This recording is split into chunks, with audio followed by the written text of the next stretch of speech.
കഅബയുടെ അടുത്ത് വച്ച് വന്നിട്ട് ഈ പുറഞ്ചുമലൊക്കെ കാണിച്ചു കൊടുത്ത് ഞങ്ങൾക്ക് വേണ്ടി ദുആ ചെയ്യുന്നില്ലേ എന്ന് ചോദിക്കുമ്പോൾ ഇതിനു വേണ്ടി ഇത് പറഞ്ഞതിന്റെ പേരിൽ തന്നെ ഒരുപാട് ആളുകൾ പ്രയാസപ്പെട്ടിട്ടുണ്ട്, മർദ്ദിക്കപ്പെട്ടിട്ടുണ്ട്, കൊല്ലപ്പെട്ടിട്ടുണ്ടെന്നൊക്കെ പറഞ്ഞിട്ട് ഈ സന്ന മുതൽ ഹദറമൗത്ത് വരെ ഒരു ചോദ്യമാണ് ചോദിക്കുന്നത്. സന്ന മുതൽ ഹദറമൗത്ത് വരെയുള്ള ഒരു സംഘത്തിന് നിർഭയമായി യാത്ര ചെയ്യാൻ സാധിക്കുമാർ ഇത് പൂർത്തീകരിക്കപ്പെടും. ഇതാണല്ലോ നബി സല്ലല്ലാഹു അലൈഹി വസല്ലം പറഞ്ഞത്. അപ്പൊ അതോടൊപ്പം ചേർത്ത് ഇപ്പൊ നമ്മള് ഒരു ഖുർആനായത്ത് നിങ്ങൾക്ക് പ്രതിക്രിയ നിർബന്ധമാക്കിയിരിക്കുന്നു. ഇതൊക്കെ നമുക്ക് ബാധകമല്ലേ? ഇതാണ് ചോദ്യം. പ്രതിക്രിയ ബാധകമാണോ അല്ലേ? ശരി, രണ്ട് പ്രശ്നങ്ങളുണ്ട്. ഒന്ന് അദ്ദേഹം മക്കത്തും മദീനത്തും ഹദീസ് തരയാണ്. മക്കത്തുള്ള ഹദീസ് എടുക്കണോ മദീനത്തുള്ള ഹദീസ് എടുക്കണോ, ഏതിന് മുൻഗണന കൊടുക്കണം? രണ്ടും ഏത് ഹദീസാണെങ്കിലും അഭൗതികമായി ലാ ഇലാഹ ഇല്ലല്ലാഹ് ഉൾക്കൊള്ളുന്ന ഒരാൾക്ക് സർവശക്തനായ അള്ളാഹു പലതരത്തിലുള്ള നേട്ടങ്ങൾ നൽകുന്ന കൂട്ടത്തിൽ ഭൗതികമായ നേട്ടങ്ങൾ നൽകുമെന്നും അതിൽ അറബുകളും അനറബുകളും കീഴ്പ്പെടുന്ന അവസ്ഥയോളം വരെ അത് എത്തുമെന്നും വളരെ കൃത്യമായി ലാ ഇലാഹ ഇല്ലല്ലാഹയുടെ റിസൾട്ടായി പഠിപ്പിച്ചു. പക്ഷേ അത് സംഭവിക്കാത്തത് കൊണ്ട് ലാ ഇലാഹ ഇല്ലല്ലാഹ്ക്ക് വല്ല കുഴപ്പവും ഉണ്ടാകുമോ? അതാണ് വിഷയം. നേരെ മറിച്ച് ലാ ഇലാഹ ഇല്ലല്ലാഹ് അവന് സ്വർഗം കിട്ടിയില്ലെങ്കിൽ പ്രശ്നമാണ്, ഭരണം കിട്ടിയില്ലെങ്കിൽ പ്രശ്നമാണെങ്കിൽ ലോകത്ത് നിയോഗിതരായ പ്രവാചകന്മാരുടെ കഥയെന്ത്? ഭരണം നേടിയ, ഭരണം നടപ്പാക്കിയ എത്ര പ്രവാചകന്മാരെ കുറിച്ച് ജമാഅത്തെ ഇസ്ലാമിക്കാർക്ക് അറിയാം? ജമാഅത്തെ ഇസ്ലാമി പോലും പറയുന്നത് മുഹമ്മദ് നബി സല്ലല്ലാഹു അലൈഹി വസല്ലമയോട് മാതൃകയാക്കാൻ അനിത്തബഈ മില്ലത ഇബ്രാഹിം ഹനീഫ എന്ന് പഠിപ്പിക്കപ്പെട്ട ഇബ്രാഹിം അലൈഹി സ്വലാത്തു വസ്സലാമിന് പോലും ഭരണം കിട്ടിയില്ല എന്നാണ് ജമാഅത്തെ ഇസ്ലാമി തന്നെ വ്യക്തമാക്കിയിട്ടുള്ളത്. അത് പിന്നെ വളരെ വ്യക്തമായി പ്രവാചകന്മാർ അവരെ സംബന്ധിച്ചിടത്തോളം അവരുടെ ഡ്യൂട്ടി, അവരുടെ ദൗത്യം നടപ്പാക്കുന്ന കാര്യത്തിൽ പലരും പരാജയപ്പെട്ടു പോയിട്ടുണ്ടെന്നും, ചുരുക്കത്തിൽ പ്രവാചകന്മാർക്ക് ഇവിടെ നിർവഹിക്കാനുണ്ടായിരുന്ന സുപ്രധാനമായ ദൗത്യം ഭരണകൂടമുണ്ടാക്കുക എന്നതായിരുന്നു. മിക്കവർക്കും അത് സാധിച്ചില്ല. ആകെ ഒരു ഉദാഹരണമായി മുഹമ്മദ് റസൂലുള്ളാഹി സ്വല്ലല്ലാഹു അലൈഹി വസല്ലമയെ മാത്രം ചൂണ്ടിക്കാട്ടി. ഇനി പ്രവാചകന്റെ പ്രവചനങ്ങൾ, പ്രവാചകൻ ഒരുപാട് പ്രവചനങ്ങൾ നടത്തിയിട്ടുണ്ട്. നമുക്ക് ലോകാന്ത്യത്തിന്റെ അടയാളങ്ങളായി പഠിപ്പിക്കപ്പെട്ട വിഷയങ്ങളിൽ പലതും ഇപ്പോൾ ഉൾക്കൊള്ളാൻ കഴിയാത്ത അത്ഭുതങ്ങളായ സംഗതികൾ പോലും, ദജ്ജാലിനെ കുറിച്ചും ദാബത്തുൽ അർദിനെ കുറിച്ചും പടിഞ്ഞാറ് നിന്ന് സൂര്യൻ ഉദിക്കുന്നതിനെ കുറിച്ച് പോലും പ്രവാചകൻ പറഞ്ഞിട്ടുണ്ട്. എന്തേ? ഇതിനെല്ലാറ്റിനുമിടയിൽ നിന്ന് രാഷ്ട്രീയവുമായി ബന്ധപ്പെട്ടവരും രാഷ്ട്രീയം മാത്രം നോക്കി അതിന്റെ പിറകെ മാത്രം കടന്നുപോയാൽ ഈ മരണം വരെയുള്ള ജീവിതത്തിൽ ഭൗതികമായി മുസ്ലിങ്ങൾക്ക് നേട്ടമുണ്ടാകുന്ന ഒരു വിഷയത്തിന് തെളിവുണ്ടാക്കാൻ മാത്രം ഭൂതക്കണ്ണാടി വെച്ച് രാഷ്ട്രീയമായി വ്യാഖ്യാനിക്കാവുന്ന വരികളിലൂടെ മാത്രം കടന്നുപോയാൽ ദീന് പിന്നെ എവിടെ കിടക്കും? നരകം നിർബന്ധമാക്കുന്ന എത്ര തോന്നിവാസങ്ങൾ ഇവിടെ നടക്കുന്നു. ഖബർ പൂജയില്ലേ, ബിദ്അത്തുകളില്ലേ, കുഫറിന്റെ പ്രവർത്തനങ്ങളില്ലേ, നിഫാഖില്ലേ, തോന്നിവാസങ്ങളില്ലേ? മനുഷ്യരിങ്ങനെ ഒരുപാട് തോന്നിവാസങ്ങൾ ചെയ്യുമ്പോൾ ഇസ്ലാം ഏതാണ്? ജമാഅത്തെ ഇസ്ലാമിക്ക് ഭരണം കിട്ടി, അവർ ഇസ്ലാമിക ഭരണം നടപ്പാക്കും. ഏത് ഇസ്ലാം? പറയേണ്ടതുണ്ട്. ഏത് ഇസ്ലാം? ഏത് ഇസ്ലാം നടപ്പാക്കും? ഇവിടെ ഇസ്ലാമിന്റെ പേര് പറയുന്ന തികച്ചും വിരുദ്ധമായ രണ്ട് ധ്രുവങ്ങളുണ്ട്. നിങ്ങൾക്കറിയാമോ? ഒന്ന് അഹ്ലുസുന്നത്തി വൽ ജമാഅത്താണ്. സലഫികൾ ആ മാർഗം ഉൾക്കൊള്ളുന്നു. പ്രവാചകൻ സല്ലല്ലാഹു അലൈഹി വസല്ലം അത് വ്യക്തമാക്കിയിട്ടുള്ളതാണ്. അഹ്ലുസുന്നത്തി വൽ ജമാഅത്ത് അല്ലാതെ സ്വർഗ്ഗാവകാശികളാവുകയില്ല. ബാക്കിയെല്ലാം ഇസ്ലാമിന്റെ പേര് പറഞ്ഞാലും അഹ്ലുസുന്നത്തി വൽ ജമാഅത്തിൽ നിന്ന് പുറത്തായിരിക്കും. വിശുദ്ധ ഖുർആനും തിരുസുന്നത്തും സ്വഹാബികൾ ഗ്രഹിച്ചതുപോലെ ഗ്രഹിക്കുന്ന സംഘമല്ലേ അഹ്ലുസുന്നത്ത്? ശരിയാണ്. എന്നാൽ ഇസ്ലാമിന്റെ പേര് പറഞ്ഞുകൊണ്ട് വേറെ ഒരു ടീമുണ്ട്.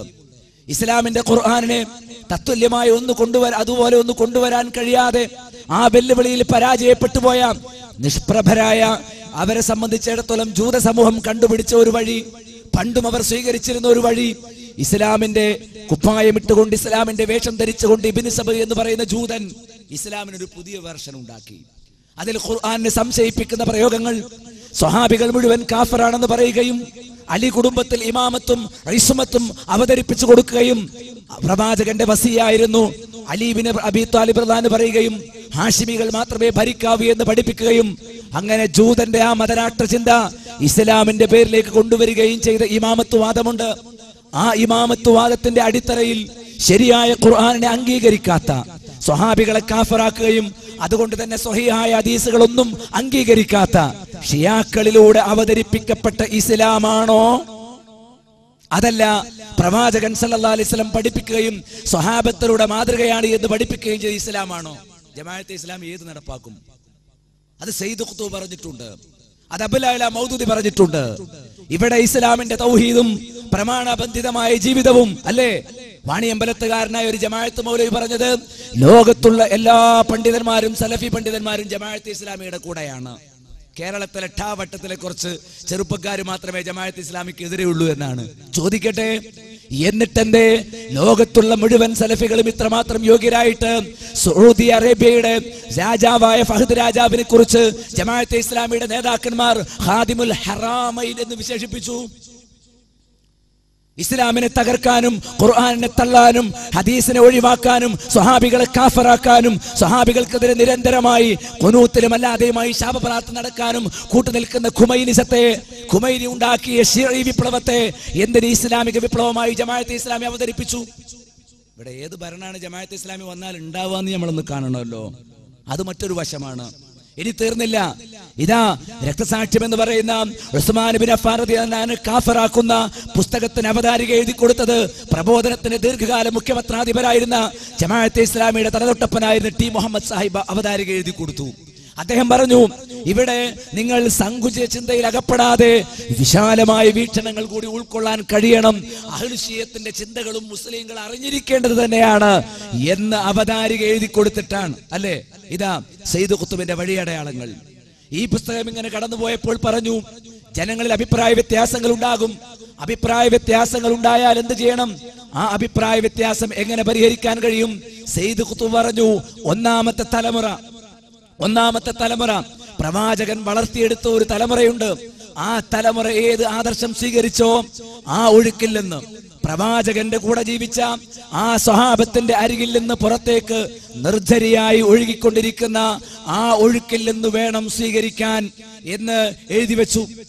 അങ്ങനെ അടിത്തറയിലേക്ക് മടങ്ങാതെ ഒരു കാരണവശാലും ശരിയായ ഇസ്ലാമിനെ തിരിച്ചറിയാൻ കഴിയില്ല. പിൽക്കാലത്ത് ഇസ്ലാമിൽ കലർപ്പുകളുണ്ടായി, കൂടിക്കലരലുകളുണ്ടായി, ഒരുപാട് തടസ്സവാദങ്ങൾ. എന്നിട്ട് അയാൾ പറയുകയാണ്, ആ വിഷയത്തിൽ ഇവിടെ കലർപ്പുകൾ ഉണ്ടായതിനെ കുറിച്ച് വിശദീകരിച്ചുകൊണ്ട് ഇവിടെ ഏതെല്ലാം രൂപത്തിലാണ് ഇസ്ലാമിന്റെ കാഴ്ചപ്പാടുകളിൽ നിന്ന് ബഹുജനങ്ങൾ അകന്നുപോയത്, ജാഹിലിയത്തിലേക്ക് ഇസ്ലാം രണ്ടാമത് മടങ്ങാൻ തുടങ്ങിയത് എപ്പോഴാണ്, ആ കാര്യങ്ങളെ കുറിച്ചൊക്കെ പറഞ്ഞുകൊണ്ട് ഈ പുസ്തകത്തിൽ അയാൾ എഴുതി വെക്കുകയാണ്. ഒരു പ്രത്യേകമായ ആദർശ നിർജ്ജരിയുണ്ട്. അതായത് പ്രവാചകന്റെ ഒന്നാമത്തെ തലമുറയിൽ നിന്ന് ഒഴുകി വരുന്ന, സ്വഹാബത്തിൽ നിന്ന് ഒഴുകി വരുന്ന ഒരു ആദർശ ഒഴുക്ക്. ആ ഒഴുക്കിലേക്ക് മടങ്ങുകയല്ലാതെ മറ്റൊരു വഴിയുമില്ല. എന്നിട്ട് അദ്ദേഹം ആ കൂട്ടത്തിൽ ആ ഒഴുക്കിലേക്ക് മടങ്ങണമെന്ന് പറഞ്ഞുകൊണ്ട് ഒരു കാര്യം കൂടി അതിലേക്ക് ചേർത്ത് വെച്ചു. ആ വരികൾ നിങ്ങളൊന്ന് കാണണം.